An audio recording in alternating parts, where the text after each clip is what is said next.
은혜 받으실 말씀은 요한계시록 4장 3절부터 4절입니다. 앉으신 이의 모양이 벽옥과 홍보석 같고 또 무지개가 있어 보좌를 둘렀는데 그 모양이 녹보석 같더라. 또 보좌에 둘러 24 보좌들이 있고 그 보좌들 위에 24 장로들이 흰옷을 입고 머리에 금면류관을 쓰고 앉았더라. 샬롬 성가대 찬양과 니시 오케스트라의 연주가 있겠습니다. 만민 매거진 남현희 집사님의 간증을 통해 은혜 주신 아버지 하나님 앞에 감사와 영광을 돌립니다. 당회장님의 설교 요한계시록 강해 31번째 말씀을 들으시겠습니다. 사랑하는 성도 여러분, 전 세계 및 전국의 지교회 성도 여러분, 지성전 성도 여러분, 전 세계 인터넷을 통해 예배 드리는 모든 성도 여러분, 시청자 여러분, 사도 요한은 지금 그의 영이 시공간을 초월하여 아버지 하나님의 보좌가 있는 곳에서 일어나고 있는 상황을 보고 있습니다. 그것도 사도 요한이 계시록을 기록할 당시로부터 오랜 세월 후에 일어날 일을 보고 있지요.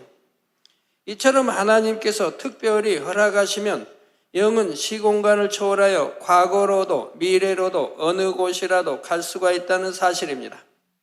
그래서 천지 창조 이전도 볼 수 있는 것이고 백보자 대심판 이후에 가게 될 천국 생활도 또한 지옥의 참상도 볼 수가 있는 것이지요. 물론 환상을 통해서도 볼 수 있지만 환상으로 보는 것과 사도 요한의 경우처럼 영이 분리되어 영이 직접 가서 보는 것과는 큰 차이가 있습니다. 이 차이점에 대해서는 지난 시간에 설명을 드렸고 오늘부터는 사도 요한의 영이 보고 온 내용에 대해 본격적으로 설명해 나가도록 하겠습니다. 사도 요한은 지금 하늘에 베풀어진 보좌와 그 보좌 위에 앉으신 이를 보고 있습니다. 그러면서 3절에 앉으신 이의 모양이 벽옥과 홍보석 같고 또 무지개가 있어 보좌에 둘렸는데, 여러분이 늘 보시는 무지개가 있어 하나님 보좌를 둘렀다 이 말입니다. 이 무지개가 나타나면 여러분 얼마나 참 행복된 일들이 많이 일어나요. 여러분은 늘 보시는 무지개. 세상은 몇 년에 한 번 이렇게 보고 뉴스에 TV에 뉴스 나오고 신문에 나오지 않습니까? 그러나 여러분들은 매주 보고 있고 우린 늘 보는 것인데, 그것도 선명한 무지개. 구름과 상관없이 또 해와 상관없이도 꼭 해만 두르는 게 아니에요. 해 없어도 선명한 무지개를 우리 늘 보고 있지 않습니까? 바로 이 무지개가 하나님 보좌를 두르고 있다 이 말입니다. 그 모양이 또 녹보석 같더라. 무지개가 있어 보좌에 둘렀는데 그 모양이 녹보석 같더라. 요한은 바로 하나님의 모습을 본 것인데 그분의 모양을 벽옥과 홍보석 같다 했습니다. 사도 요한이 하나님의 특별한 허락 가운데 이처럼 하나님의 보좌와 하나님을 보고 있지만, 그렇다 하여 사도 요한이 하나님의 얼굴을 정확하고 자세하게 볼 수 있는 것은 아닙니다. 하나님으로부터 발산되어 나오는 빛 때문에라도 하나님의 형상의 윤곽을 자세히 볼 수는 없지요. 제가 이 십자가의 도 말씀이 세계 수많은 주의 종들을 깨우고 있고 수많은 영혼을 깨우고 있고 이 십자가 도를 통해서 하고 있는데요. 제가 이 십자가 도를 처음 계시받을 때 바로 그곳에서 처음으로 이제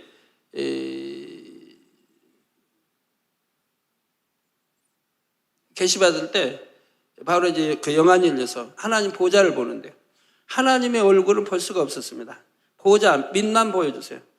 그래서 옷자락이 쫙 이렇게 뭐라고 표현할까요? 쫙 이제 발은 보이지 않고 발 밑으로 쭉 펼쳐져 있고 여기까지만 보여주세요. 보자. 그리고 하나님의 형상 이거는 이제 보지 못하고요. 그리고 뭐라고 할까요? 아주 예쁜 안개라고 표현 못하고 뭘까요? 그거로 쭉 이렇게 둘러 있는 거를 보여주셨는데요. 그러면서 그 십자가의 도, 왜 우리 주님이 이렇게 참 성령의 잉태대학 이런 거 쭉 이제 설명해 주실 때 그런 모양을 보여주셨습니다. 그래서 사도 요한도 하나님의 형상의 윤곽을 자세히 볼 수는 없고요. 예를 들어 여러분이 어두운 곳에 있다가 갑자기 밝은 곳으로 나가게 되면 그 밝은 곳에 있는 사물들을 정확하게 볼 수가 없을 것입니다. 시간이 지나면서 눈이 빛에 적응이 되어야 비로소 사물의 윤곽을 보게 되지요. 이런 것처럼 여러분에게 조금의 어둠이라도 있으면 설령 하나님 앞에 나간다 해도 하나님으로부터 나오는 빛 때문에 하나님의 형상을 정확히 볼 수가 없습니다. 그렇다요. 어둠이 전혀 없이 성결되기만 하면 하나님의 형상을 뵐 수 있는 것도 아니지요. 그만큼 하나님을 닮아 더욱 온전한 빛이 되어야만이 하나님의 형상을 뵐 수가 있습니다. 그래서 장차 천국에 가도 3,000층 이상 새 예루살렘에 들어온 영혼들만이 하나님의 형상을 뵐 수가 있지요. 그것도 더 가까이에서 더 자세히 뵐 수 있으려면 더욱 합당한 자격을 갖추어야 하는 것이고요. 지금 사도 요한 역시 하나님 앞에 합당한 자였기에 이처럼 하나님의 보좌 앞에 나아가 하나님의 보좌와 하나님의 형상을 뵐 수는 있었지만 그렇다여 하나님의 얼굴 모습이나 윤곽까지 자세히 볼 수 있었던 것은 아니었습니다. 그래서 하나님의 모양을 벽옥과 홍보석 같다고만 표현하고 있는 것이지요. 어떻게 요한은 이렇게 새 예루살렘 하나님 보좌 있는 곳까지 이렇게 가서 볼 수가 있었을까요? 완전히 성결에 이르렀고요. 온 집의 충성과 성결에 이르렀고 그만큼 기도로 쌓았죠. 자, 먼저 벽옥이라 표현한 것은 하나님으로부터 나오는 빛이 매우 다양하다는 것을 설명하는 것입니다. 마치 벽옥의 빛이 비춰지면서 반사되어 나오는 여러 가지 빛들이 있는 것처럼 하나님으로부터도 다양한 여러 가지 종류의 빛들이 쏟아져 나오고 있는 것을 벽옥 같다 표현하고 있다는 말이죠. 그러면서 벽옥은 밝고 아름다우며 눈부신 빛을 표현합니다. 그리고 벽옥에는 청아함, 즉 산뜻하고 티 없이 맑으며 정직하고 의롭다는 의미가 담겨 있지요. 사도 요한의 입장에서는 이처럼 나름대로 이 땅에서 가장 귀하고 아름답게 여기는 보석에 비유하여 표현한 것입니다. 다음으로 홍보석 같다는 것은 밝고 환하여 불꽃과 같이 아름다운 모습을 붉고 아름다운 빛깔의 홍보석에 비유한 것입니다. 그런데 이 홍보석의 빛깔에는 바로 하나님 안에 계시는 성령의 빛이 담겨 있지요. 삼일체 하나님은 근본 하나이시기에 성부 하나님으로부터 분리되신 성령 하나님께서 품고 계시는 빛이 바로 성부 하나님 안에도 계시기 때문입니다. 따라서 벽옥과 홍보석의 빛깔은 삼일체 하나님에게 공통적으로 볼 수 있는 것이지만 그 중에서도 특별히 홍보석은 성령 하나님을 나타내는 것이라 할 수가 있지요. 다음으로 사도 요한은 무지개가 있어 보좌에 둘렀는데 그 모양이 녹보석 같더라 했습니다. 무지개는 약속을 의미하지요. 창세기 9장 12절 13절에 보면 하나님이 가라사대 내가 나와 너희와 및 너희와 함께하는 모든 생물 사이에 영세까지 세우는 언약의 증거는 이것이라. 내가 내 무지개를 구름 속에 두었나니 이것이 나의 세상과의 언약의 증거니라 했고 16절 17절에도 무지개가 구름 사이에 있으리니 내가 보고 나 하나님과 땅에 무릇 혈기 있는 모든 생물 사이에 된 영원한 언약을 기억하리라. 하나님이 노아에게 또 이르시되 내가 나와 땅에 있는 모든 생물 사이에 세운 언약의 증거가 이것이라 하셨더라 했습니다. 물의 심판을 다시 하지 않겠다는 언약이지요. 이처럼 하나님께서는 약속의 증거로서 하나님의 보좌를 두르고 있는 무지개를 상징으로 나타내 주셨던 것입니다. 그래서 여러분들이 이렇게 언약의 무지개 비 온 다음에 또 아니면 이런 해를 둘러있는 무지개 등 기타 무지개 하나님이 내가 너희와 함께한다 라는 증거 표시인 것입니다.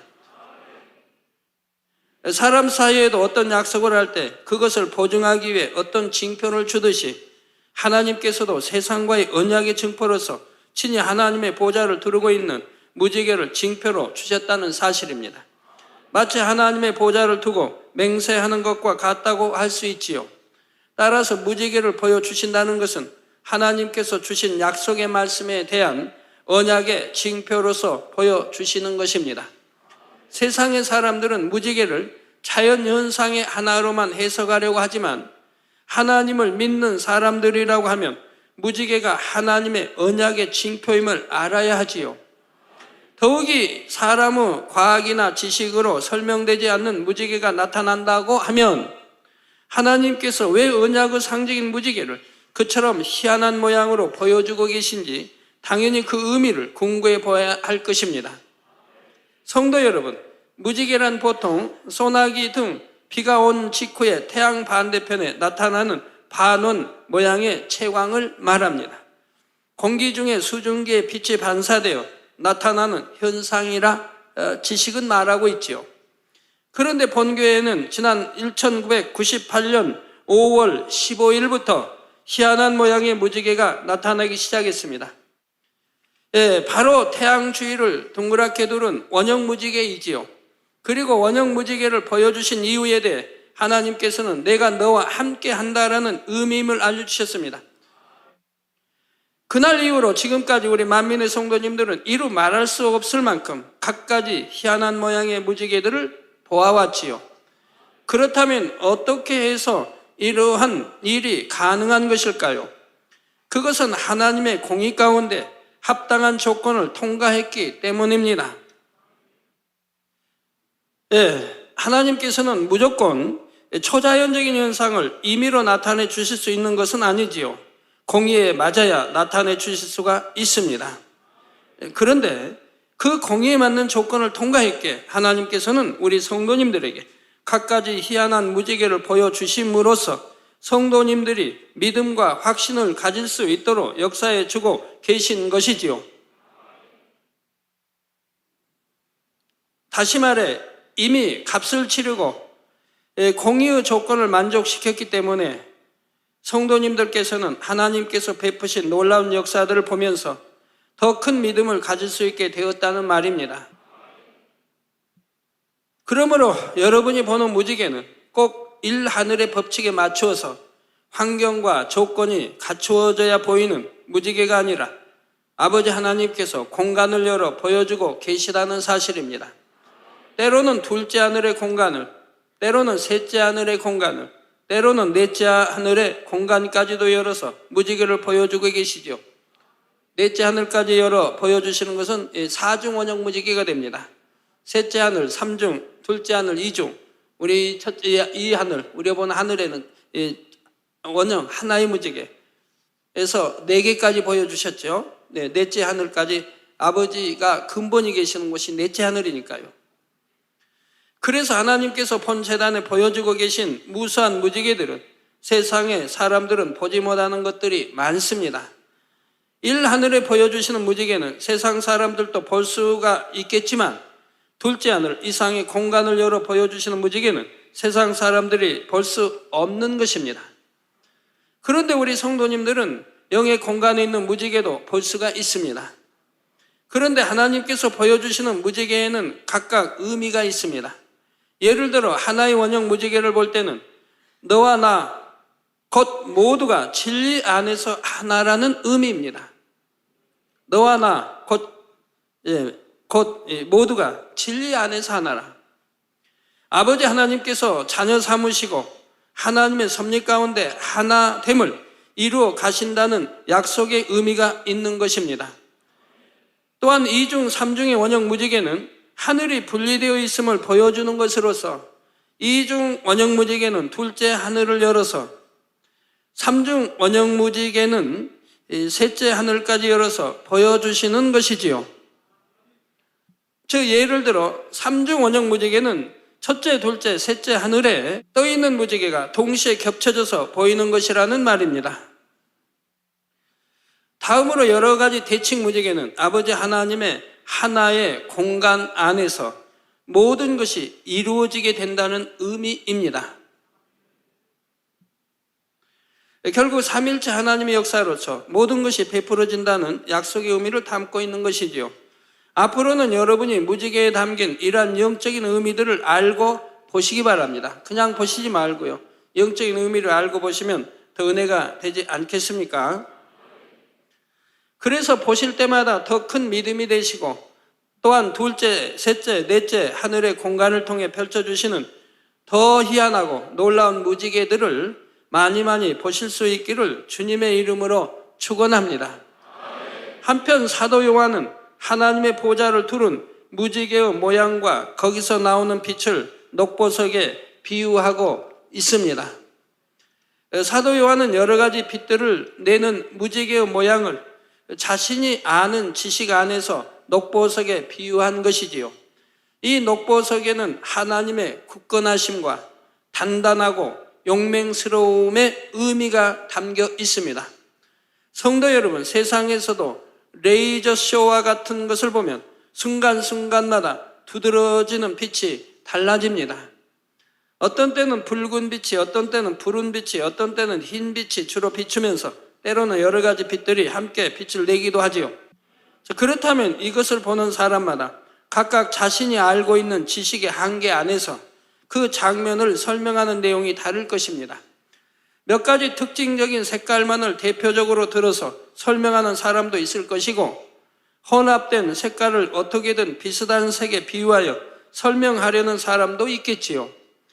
지금 사도 요한도 하나님으로부터 나오는 빛들과 하나님의 보좌와 보좌를 두르고 있는 무지개로부터 나오는 형용할 수 없는 갖가지 빛들을 보면서 그것을 벽옥과 홍보석 그리고 녹보석에 비유하여 나름대로 설명을 하고자 했던 것입니다.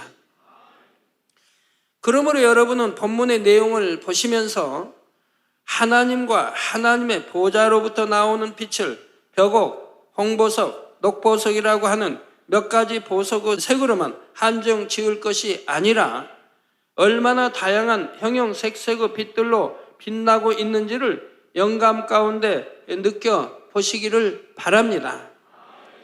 이어지는 4절에 또 보좌에 둘러 24보좌들이 있고 그 보좌들 위에 24장로들이 흰옷을 입고 머리에 금면류관을 쓰고 앉았더라 했습니다. 성도 여러분, 장차 우리가 천국에 가게 되면 그곳에서는 철저한 서열과 질서 가운데 모든 것이 이루어지게 됩니다. 어떤 연회나 행사 때 각각 그 자리가 마련되는 순서도 영적인 서열에 따라 한치의 오차도 없이 정확하지요. 따라서 영적으로 그만큼 앞선 분들이 하나님의 보좌에 가까이 앉게 됩니다. 그래서 아버지 하나님의 보좌 좌우편에는 당연히 우리 주님과 성령님의 보좌가 있습니다. 그리고 그 각각의 옆으로는 남자분들 중에 천국에서의 서열이 가장 높은 엘리야, 에녹, 아브라함, 모세 이렇게 네 분이 계시지요. 그 다음 서열이 계속해서 옆으로 있게 되고요. 하지만 서열이 웬만큼 높다고 해서 모두가 하나님의 보좌 가까이에 올 수 있는 것은 아닙니다. 하나님의 보좌 가까이에 올 수 있으려면 적어도 오늘 본문에 나오는 24장로 안에는 들어와야 하지요. 물론 24장로는 모두 남자분들이기 때문에 남자분들의 서열과는 따로 여자분들도 서열이 있어서 그 중에 서열이 앞선 분들은 당연히 하나님의 보좌 가까이에 있게 됩니다. 그렇다면 24장로는 과연 어떤 분들일까요? 이 땅에서 장로의 직분을 잘 감당한 분들 중에서 24장로가 나오는 것일까요? 지금부터 여기에 대해 설명해 가겠습니다.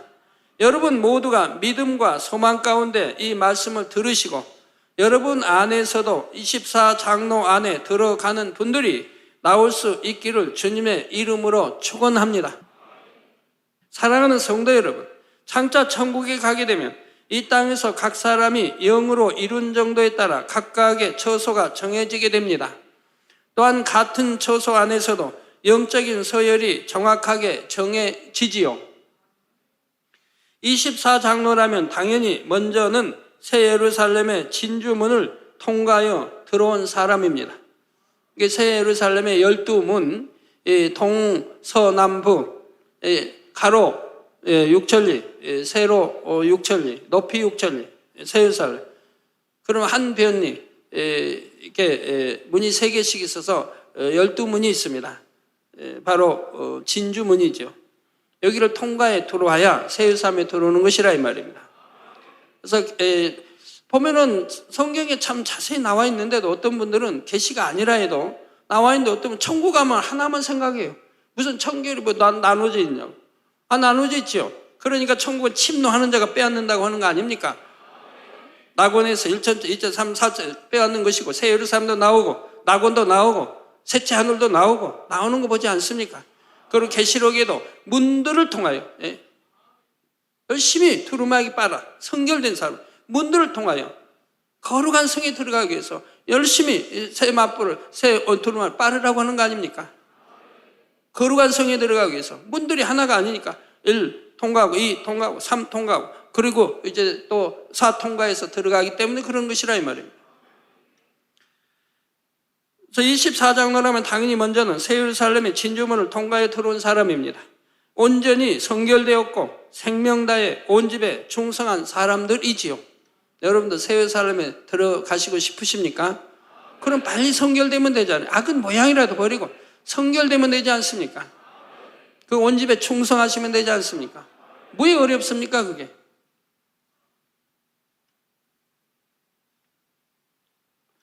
그리고 이렇게 새 예루살렘에 들어온 사람들도 모두가 서열이 정해지게 되는데 그 중에서도 서열이 앞선 분들은 전체적인 신앙에 있어서도 뛰어나지만 특별히 두드러지는 신앙의 분야를 가진 경우가 있습니다.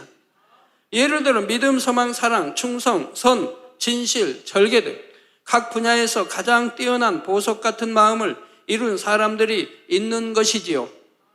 하나님께서는 바로 이런 사람들을 대표적으로 뽑아 24장로로 세우신 것입니다. 이렇게 선별된 24사람이 24장로로서 하나님 앞에 서게 되지요. 이들은 오늘 본문에 나온 것과 같이 하나님 보좌 가까이 모시고 서서 인간 경작을 잘 받아 나온 자녀들의 대표격으로서 영원히 존귀와 영광을 누리게 됩니다. 뿐만 아니라 이들은 마지막 대심판 때 각 사람의 신앙을 측량하는 기준과 같은 역할을 하게 되지요. 예를 들어 어떤 사람이 하나님을 믿다가 핍박에 못 견디어 주님을 부인하고 세상 사람들과 마찬가지로 살다가 마침내 심판대 앞에 섰다고 합시다.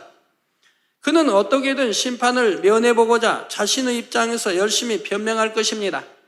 나는 너무 심한 핍박 때문에 믿음을 지킬 수 없었습니다 하고 말입니다. 그때 바로 극심한 핍박 가운데서도 십자가를 거꾸로 지고 순교한 베드로나 사자굴 앞에서도 믿음을 신실하게 지킨 다니엘과 같은 분들이 나서게 됩니다. 그분들이 자신들이 겪었던 상황과 그것을 이겨낸 신앙을 말하게 될 때 자신을 열심히 변명하던 사람은 더 이상 아무런 말도 못하게 되는 것이지요. 반대로 상급 심판을 할 때도 24장로의 역할이 있습니다. 불같이 뜨거운 중심으로 하나님을 사랑하여 충성한 사람이 심판대 앞에 서게 되었다고 합시다. 이때는 24장로 중에 사도 바울처럼 열정적으로 주를 위해 충성한 분에 비추어 그 사람의 충성이 얼마나 값지고 존귀한 것인가 측정을 하게 되지요. 그 결과에 따라 상급을 받게 되는 것입니다. 이처럼 인간 경자 6천년의 역사를 통해 나온 수많은 하나님의 자녀들 중에 특별히 선택되어 이렇게 각 사람들의 심판에 관한 측정 기준이 될 정도라면 과연 24장로가 얼마나 영예스러운 자리인지 어느 정도는 상상이 되시리라 생각합니다. 그러면 지금부터 24장로 안에 들어가는 사람과 그들의 신앙에 대해 구체적으로 살펴보겠습니다. 그런데 여러분이 먼저 알아야 할 것은 천국의 남자 서열 중에 1, 2, 3, 4 위에 해당하는 엘리야, 에녹, 아브라함, 모세는 24장로에 포함되지 않는다는 점입니다. 이는 그분들의 신앙이 부족해서가 아닙니다. 이 네 분은 장차 있을 백보자 대심판조차도 면제될 만큼 아버지 하나님을 온전히 닮아 나온 분들이지요. 이 네 분들을 보면 참 흠과 티도 없고 성결되고 것이 잘 나와 있지요. 엘리야 산채로 들림을 받았다. 즉 반드시 죄의 삭은 사망, 죽음을 봐야 되는데 죽음을 보지 않고 산채로 들림 받았다고 하는 것은 무엇을 말합니까? 악은 모양도 없이 성결됐다는 것을 말씀하는 것이죠. 또 에녹은 어떻습니까? 악은 모양도 없이 성결됐기 때문에 하나님과 함께 300년을 동행했던 것입니다. 그리고 여기도 산채로 들림을 받았습니다. 또 아브라함은 어떻습니까? 아브라함은 바로 성경에 보면 악은 모양도 없습니다.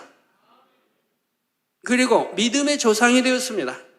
그래서 우름부를 관장하는 수장이 되었죠. 그래서 천국으로 올라가진 이제 그 당시 사망할 때 바로 천국 가진 아니하고 우둔부를 관장하는 믿음의 조상이 되기 때문에 바로 산채로 들림받지는 않았고요. 그래서 아브라함이 나오죠. 또 모세도 마찬가지입니다. 모세도 죽을 때 시체를 찾질 못했습니다. 그리고 모세의 시체를 놓고 신약 유다서에 나오는 것을 봅니다.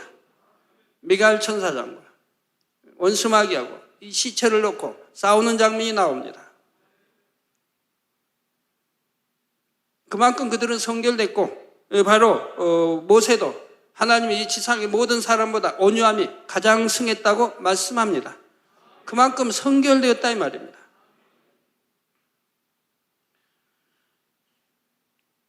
이 내부는 그래서 장차 있을 백보자 대심판조차도 면제될 만큼 아버지 하나님을 온전히 닮아 나온 분들이지요.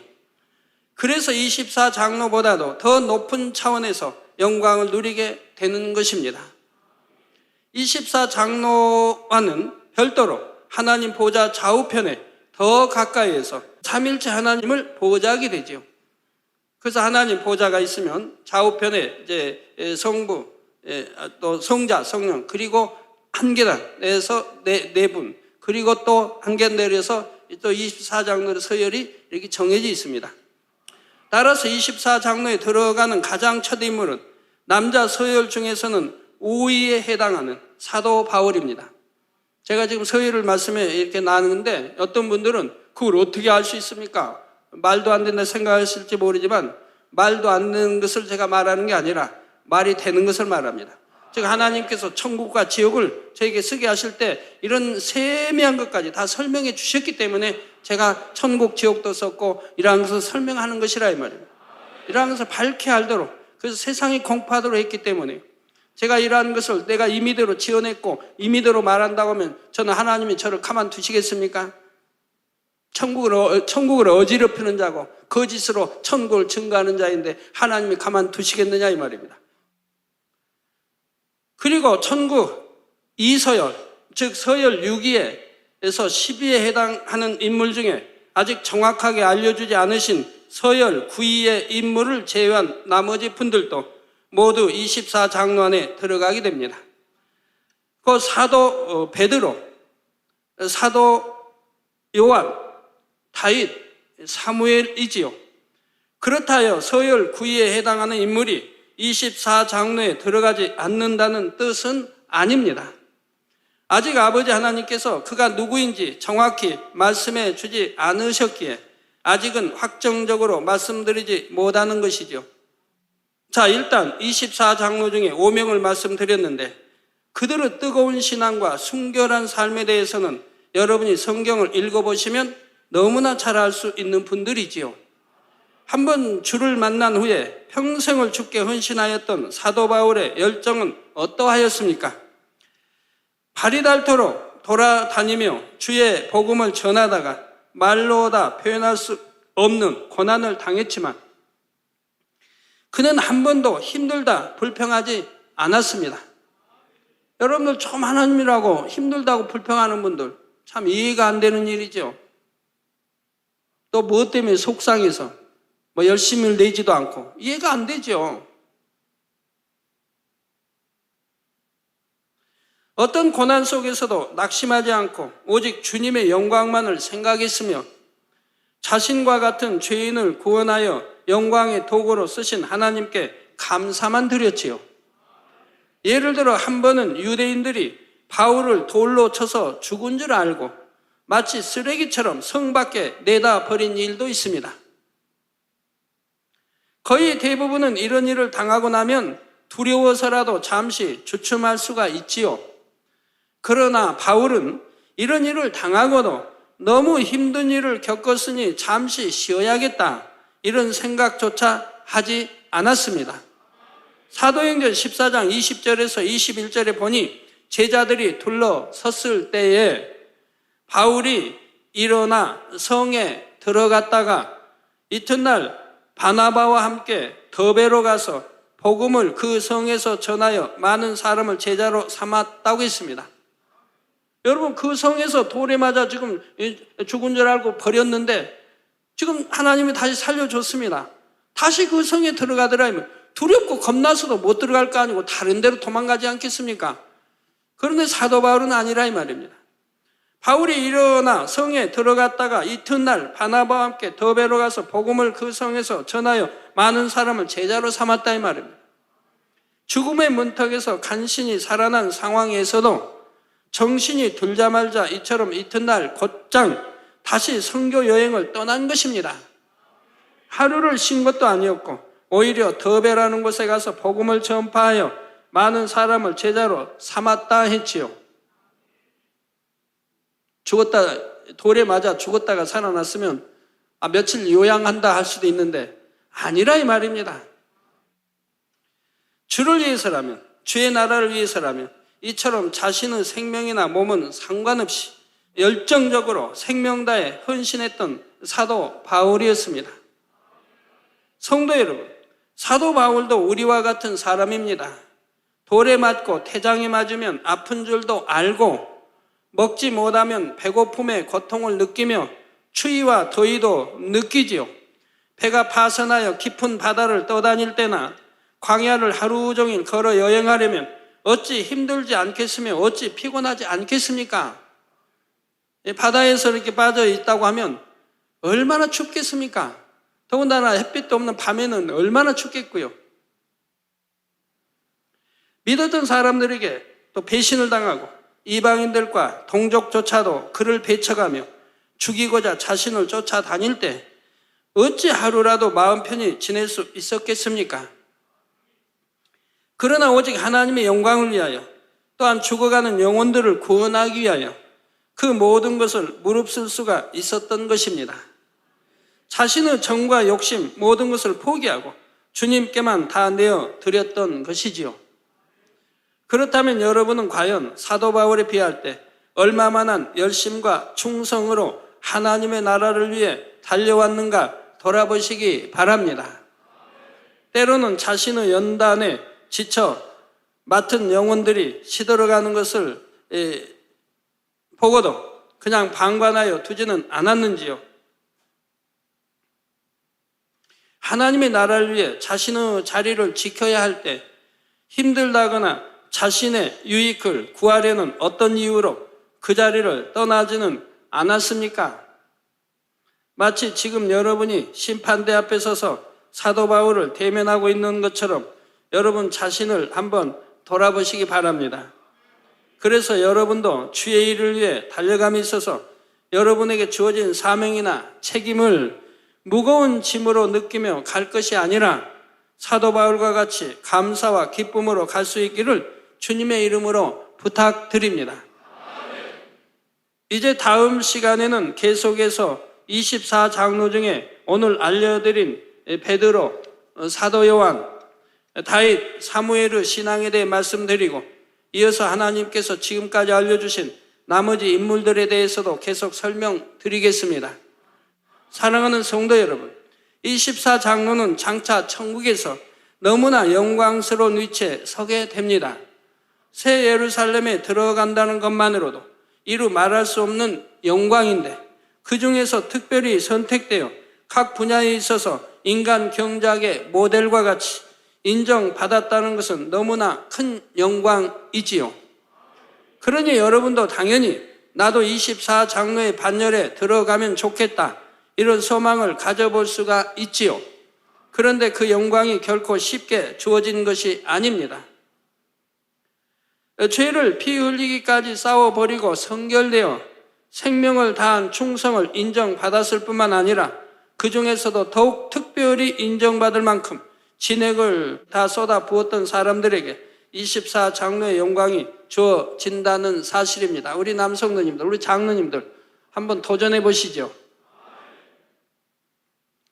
나라는 것은 전혀 없고 오직 주님만을, 오직 영혼들만을, 오직 하나님의 나라만을 위한 삶이어야 하지요. 그렇기 때문에 대부분의 사람들이 소망은 가지지만 막상 24장로 안에는 들어가지 못하는 것입니다.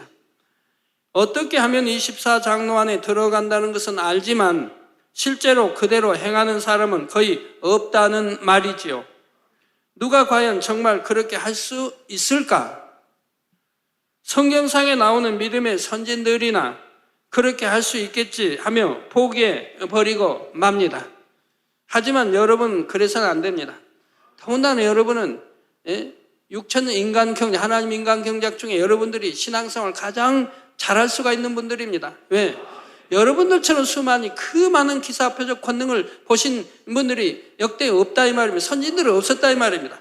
모세 당시만 해도 띄엄띄엄 가끔 한 번씩 그런 하나님의 권능 기사 표적을 보았던 것이지 여러분들이 오늘날 보는 것처럼 늘상 보지 않습니까? 그 많은 기사와 표적과 권능을 보고 계시지 않습니까?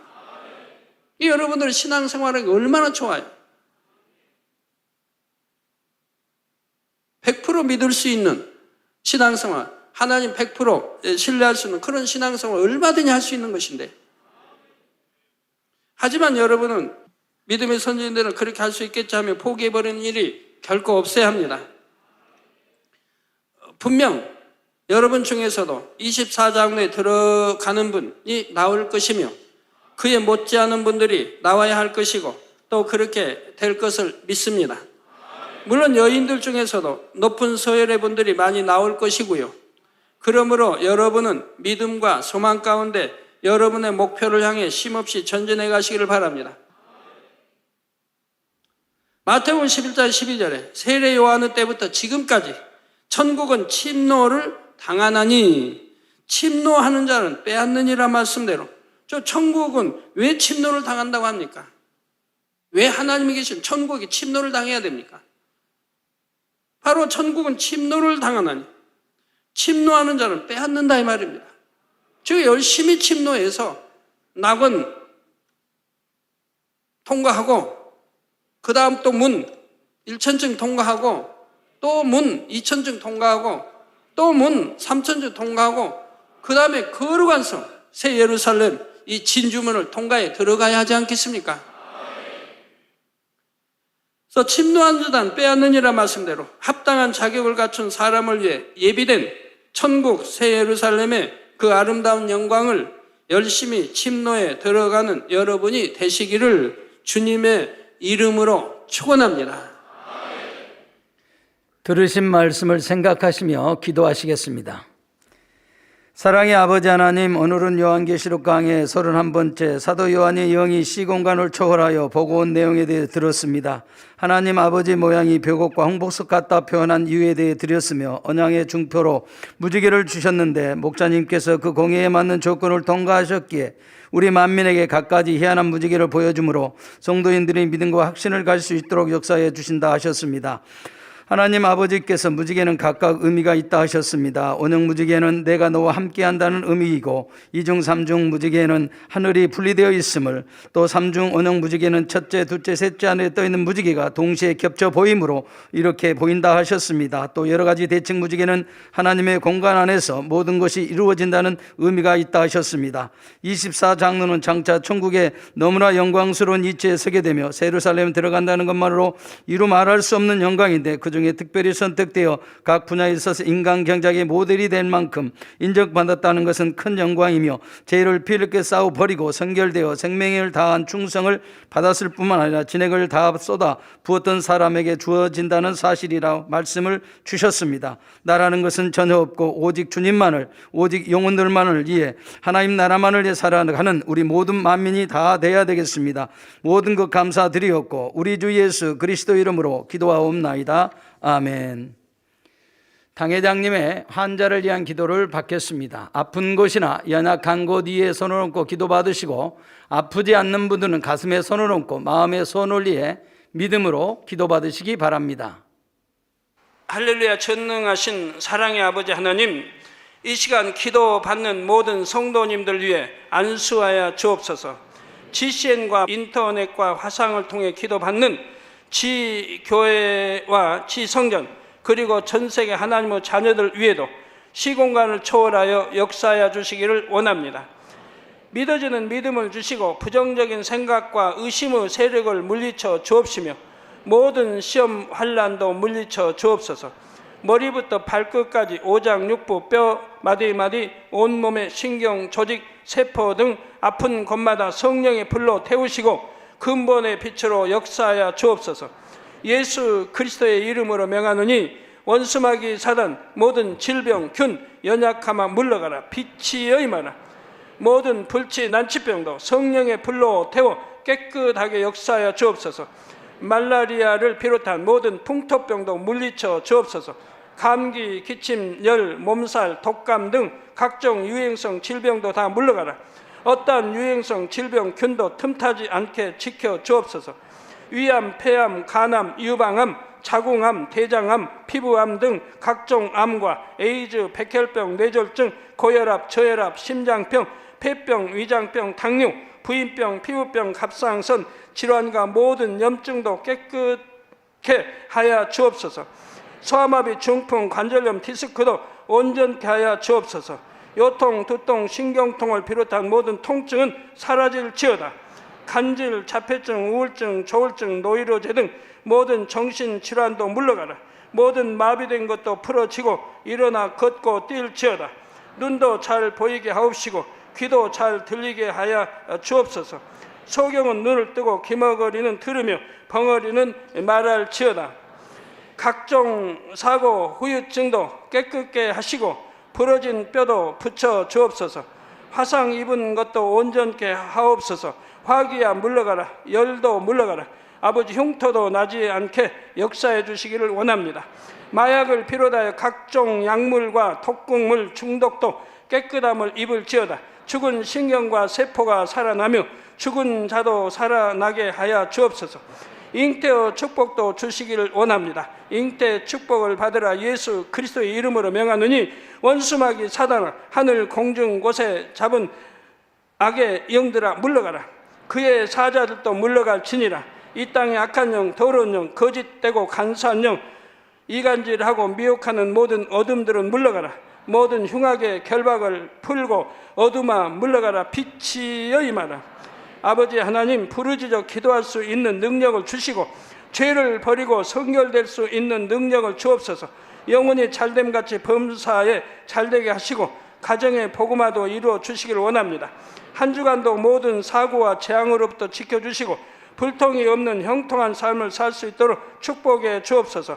성령의 불담으로 천군 천사와 주님의 불꽃 같은 눈동자로 모든 하나님의 자녀들과 가정, 일터, 사업터를 지켜주시기를 원합니다. 학생들에게 지와 명철을 더하시고 공부도 할 수 있는 뜨거운 마음과 열정도 더하여 주옵소서.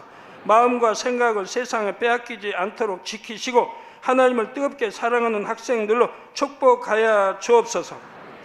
하나님의 자녀들이 먹으나 마시나 입으나 무엇을 하든지 하나님 앞에 영광 돌리는 삶이 되게 축복하여 주시기를 원합니다. 나는 하나님을 만났노라, 체험했노라, 응답 받았노라, 축복 받았노라, 간증하는 입술이 되게 역사하여 주옵소서. 아버지 하나님 감사합니다. 홀로 영광 받으옵소서. 우리 주 예수 그리스도의 이름으로 기도하옵나이다. 아멘.